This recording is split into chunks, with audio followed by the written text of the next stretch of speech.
1948 హైదరాబాద్ భారతదేశం నడిబొడ్డున ఒక స్వతంత్ర దేశాన్ని స్థాపించాలని కలలు కంటున్న నిజాం. మరోవైపు దేశ సమగ్రత కోసం ఎంతకైనా తెగించడానికి సిద్ధంగా ఉన్న భారత ప్రభుత్వం. ఈ రోజు మనం లోతుగా చర్చిస్తున్న అంశం ఇదే. ఆపరేషన్ పోలో అనే పేరుతో చరిత్రలో నిలిచిపోయిన హైదరాబాద్ విలీనం. అవును, ఇది కేవలం ఒక సైనిక చర్య కథ కాదు. ఒక కొత్త దేశం తనని తాను ఎలా నిర్వచించుకుంది, దేశమనే భావన కోసం ఎలాంటి కఠిన నిర్ణయాలు తీసుకుంది అనే దానికి ఇదొక ఉదాహరణ. నిజాం ఎత్తుగడలు, పటేల్ వ్యూహాలు, తెరవెనుక జరిగిన దౌత్యం, ప్రజల ఆకాంక్షలు, వీటన్నిటినీ చూద్దాం. కథలో అసలు ఉత్కంఠ ఎక్కడ మొదలవుతుందంటే నిజాం స్వాతంత్ర్యం కోసం చేసిన ప్రయత్నాలు. వాటికి ప్రతిస్పందనగా ఖాసిం రజ్వీ నేతృత్వంలోని రజాకార్ల సృష్టించిన బీభత్సం, ఇవన్నీ కథనొక కీలక మలుపు తిప్పాయి. పదండి, ఈ చారిత్రక ఘట్టంలోకి ప్రయాణిద్దాం. సరే, ఆగస్టు 1947 దేశమంతా స్వాతంత్ర్య సంబరాల్లో ఉంది. కాని హైదరాబాదులో మాత్రం పరిస్థితి వేరుగా ఉంది. చాలా వేరుగా ఉంది. ఆగస్టు 13న నిజాం మీర్ ఉస్మాన్ అలీ ఖాన్ ఒక ప్రకటన చేశాడు. హైదరాబాద్ భారత్లో కానీ పాకిస్తాన్లో గాని కలవదు, ఇది ఒక స్వతంత్ర రాజ్యంగా ఉంటుందని. అప్పటికే దేశ విభజన గాయాలతో ఉన్న భారతదేశానికి ఇది గుండెల్లో గుణపంలా గుచ్చుకుంది. సరిగ్గా అదే సమయంలో దీనికి పూర్తి వ్యతిరేకంగా హైదరాబాదులో ఒక ప్రజా ఉద్యమం ఊపందుకుంది కదా. అవును, ఖచ్చితంగా. ఆగస్టు 7, 1947నే స్వామి రామానంద తీర్థ నాయకత్వంలో జాయిన్ ఇండియా ఉద్యమం మొదలైంది. అంటే నిజాం ప్రకటనకు ముందే వాళ్లు ఆగస్టు 15న దేశమంతా స్వాతంత్ర్య దినోత్సవం జరుపుకుంటుంటే ఇక్కడ హైదరాబాద్లో భారత జాతీయ జెండా ఎగరేయడం అనేది ఒక ధిక్కార చర్యగా మారింది. ఒక పోరాట ప్రకటనన్నమాట. అంటే ఒకే రాష్ట్రంలో రెండు భిన్నమైన ఆకాంక్షలు, ఒకటి స్వాతంత్ర్యం, మరొకటి విలీనం. అవును. మరి ఈ ఉద్యమం చాలా వేగంగా ఒక పెద్ద ప్రజా ఉద్యమంగా మారింది. మరి ప్రజల ఆకాంక్షలను నిజాం ఎలా ఎదుర్కొన్నాడు? చర్చలు జరిపాడా? లేదు, అక్కడ చర్చలకు తావే లేదు. నిజాం ఉక్కుపాదంతో అణచివేయాలని చూశాడు. అంటే బలప్రయోగం చేశాడా? తన పోలీసులు మరియు ముఖ్యంగా రజాకారులను రంగంలోకి దించాడు. ఈ రజాకారులు అంటే నిజాం పాలనను కాపాడటానికి ప్రమాణం చేసిన ఒక ప్రైవేట్ సైన్యం. ఖాసిం రజ్వీ నాయకత్వంలో. అవును, వాళ్లు చేసిన అకృత్యాలు, హింసతో పరిస్థితి పూర్తిగా చెయ్యి దాటిపోయింది. ఒకవైపు శాంతియుతంగా విలీనం కోరుతున్న ప్రజలు, మరోవైపు రాజ్యహింస. ఈ ఘర్షణ వాతావరణంలో భారత ప్రభుత్వం ఒక మధ్య మార్గాన్ని ప్రయత్నించింది. అదే యథాతథ ఒప్పందం, స్టాండ్స్టిల్ అగ్రిమెంట్. నవంబర్ 29, 1947న నిజాం దీనిపై సంతకం చేశాడు. ఇది ఒక రకంగా ఇరుపక్షాలకు కాస్త ఊపిరి పీల్చుకునే సమయం ఇచ్చింది. ఆ ఒప్పందం ప్రకారం రక్షణ, విదేశీ వ్యవహారాలు, కమ్యూనికేషన్ లాంటి కీలకమైన శాఖలు భారత ప్రభుత్వ నియంత్రణలోకి వచ్చాయి. సరే, దీనికి బదులుగా రాష్ట్ర అంతర్గత పరిపాలనపై నిజాంకు 1 సంవత్సరం పాటు అధికారమిచ్చారు.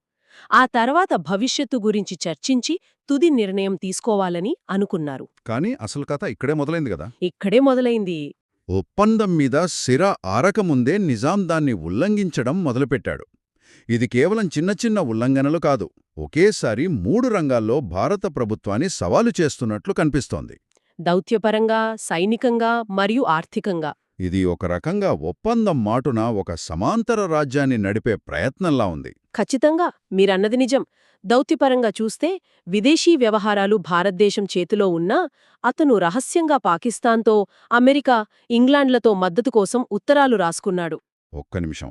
అంటే ఒప్పందం ప్రకారం విదేశీ వ్యవహారాలు భారతదేశం చేతిలో ఉన్నాయి, కానీ తెరవెనుక నిజాం ఏకంలో అమెరికా, ఇంగ్లాండ్లతో మాట్లాడుతున్నాడు. ఇది ఒప్పందాన్ని ఉల్లంఘించడం కాదు, బహిరంగంగా ధిక్కరించడం. మరి సైనిక పరంగా తన 2 ఉన్నతాధికారులను, ఈఎల్ ఎడ్రూస్ మరియు అహ్మద్ సయ్యద్లను ఆయుధాలు కొనడానికి యూరోప్కు పంపాడు. ఒక బ్రిటిష్ అధికారి టీటీ మూర్ను నియమించుకుని స్థానికంగా గన్ పౌడర్ తయారు చేయడం మొదలుపెట్టాడు. ఇక ఆర్థికంగా కూడా భారత కరెన్సీ వాడకంపై ఆంక్షలు విధించాడు. అంతకంటే ముఖ్యంగా పాకిస్తాన్కు హైదరాబాద్ ఖజానా నుండి ఏకంగా 20 కోట్ల రూపాయల రుణమిచ్చాడు. 20 కోట్లు? ఇది భారత ప్రభుత్వానికి తీవ్ర ఆగ్రహం తెప్పించింది. ఎందుకంటే ఆ డబ్బుని పాకిస్తాన్ భారత్కు వ్యతిరేకంగా వాడుకునే ప్రమాదం ఉంది.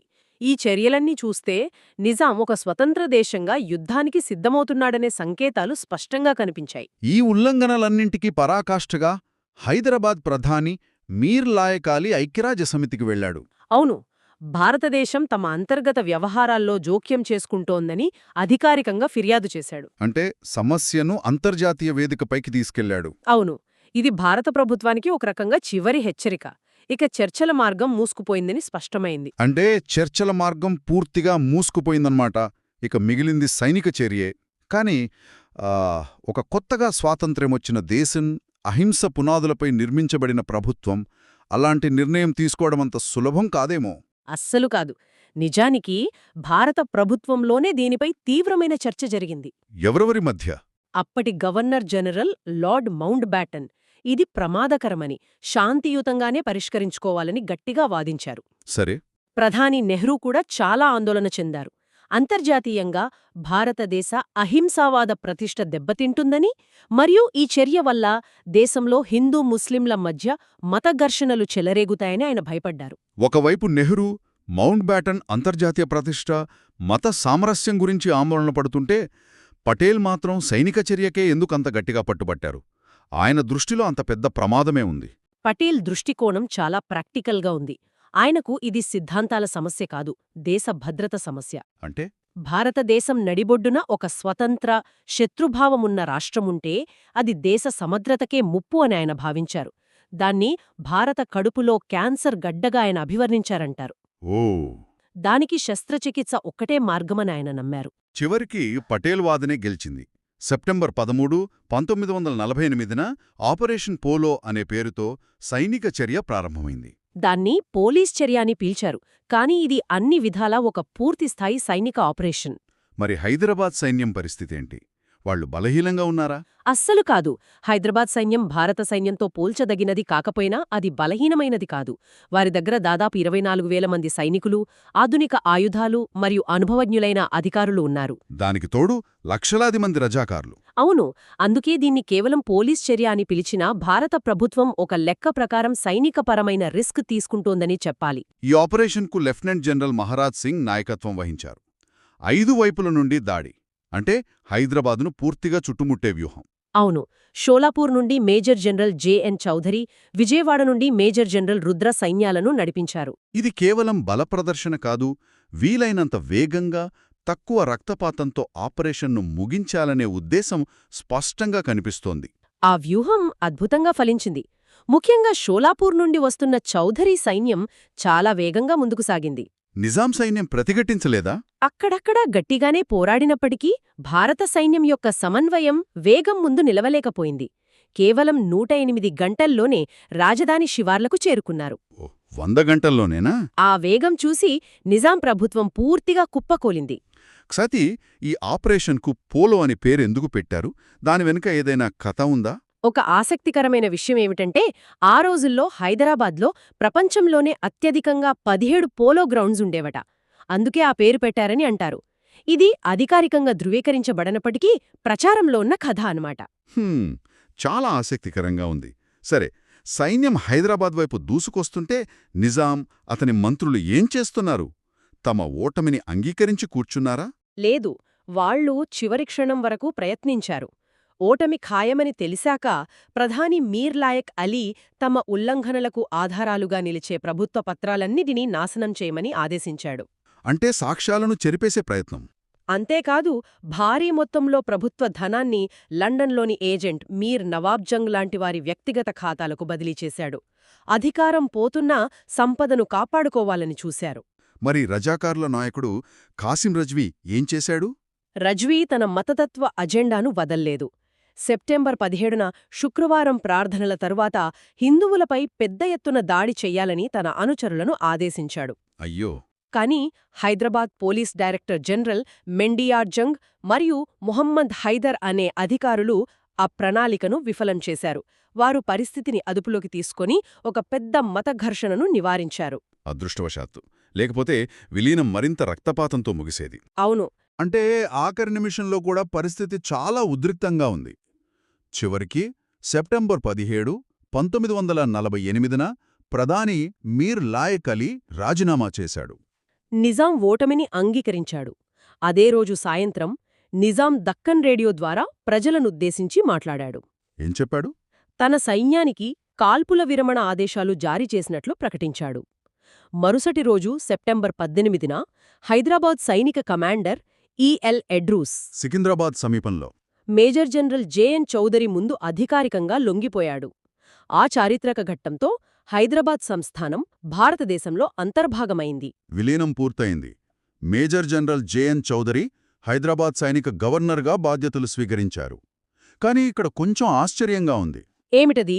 భారతదేశానికి వ్యతిరేకంగా పోరాడి ఐక్యరాజ్య సమితికి వెళ్లిన నిజాంను మళ్లీ అదే రాష్ట్రానికి రాజ్యాంగబద్ధమైన రాజ్య ప్రముఖగా అంటే గవర్నర్గా నియమించారు. దీని వెనుకున్న వ్యూహమేమిటి?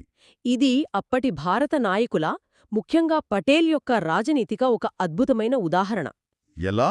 చూడండి, నిజాంను శిక్షించి జైల్లో పెడితే అతను ఒక అమరవీరుడుగా మారే ప్రమాదముంది. అది స్థానికంగా ముస్లిం జనాభాలో అభద్రతాభావాన్ని పెంచి దీర్ఘకాలిక సమస్యలకు దారితీయవచ్చు. అది నిజమే. అలా కాకుండా అతనికి ఒక గౌరవప్రదమైన కాని అధికారాలు లేని రాజకీయబద్ధమైన పదవి ఇవ్వడం ద్వారా అతని అనుచరులను శాంతింపజేశారు. అదే సమయంలో పరిపాలన మొత్తం భారత ప్రభుత్వం చేతిలోకి తీసుకుంది. ఇది చాలా తెలివైన ఎత్తుగడ. అవును, అది నిజంగా ఒక మాస్టర్ స్ట్రోక్. సెప్టెంబర్ 22న నిజాం ఐక్యరాజ్య సమితి నుండి తన ఫిర్యాదును వెనక్కి తీసుకున్నాడు. సరిగ్గా. దాంతో విలీనంపై అంతర్జాతీయ వాదనలు కూడా తెరపడింది.